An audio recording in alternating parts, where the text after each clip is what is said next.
Hi friends, సీజనల్గా దొరికే ఆకాకరకాయ టమాటా curry చేసుకుంటున్నాం. దీనినే బుడకాకరకాయ కూడా అంటారు. ఇందులో చాలా పోషకాలు ఉంటాయి. ఇది అల్సర్ రాకుండా చేస్తుంది. ఇందులో ఇమ్యూనిటీ పవర్ ఉంటుంది. ఈ కర్రీ చేసుకోవడానికి ముందుగా ఆకాకరకాయలు కట్ చేసి పెట్టుకొని ఒక ప్యాన్ తీసుకొని ఆయిల్ వేసి వేడైన తర్వాత ఆవాలు, జీలకర్ర, పచ్చిమిర్చి, ఆనియన్ వేసి ఇవన్నీ వేగిన తర్వాత కరివేపాకు, అల్లం వెల్లుల్లి పేస్ట్ వేసి అల్లం వెల్లుల్లి పేస్ట్ పచ్చివాసన పోయేంత వరకు వేపుకోవాలి. నెక్స్ట్ పసుపు వేసి టమాటా ముక్కలు వేసుకోవాలి. టమాటా కొంచెం మెత్తబడిన తర్వాత ఆకాకరకాయ ముక్కలు వేసి కలుపుకొని 3 మినిట్స్ మగ్గనివ్వాలి. ఇలా ఉడికిన తర్వాత టీ గ్లాస్ వాటర్ పోసి మూత పెట్టి మరి కాసేపు మగ్గనివ్వాలి.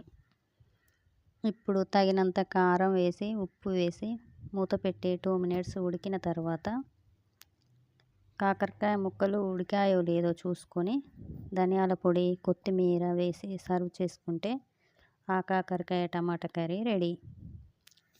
సీజనల్గా మిస్ అవ్వకుండా ఆకాకరకాయ తింటే చాలా లాభాలు ఉంటాయి.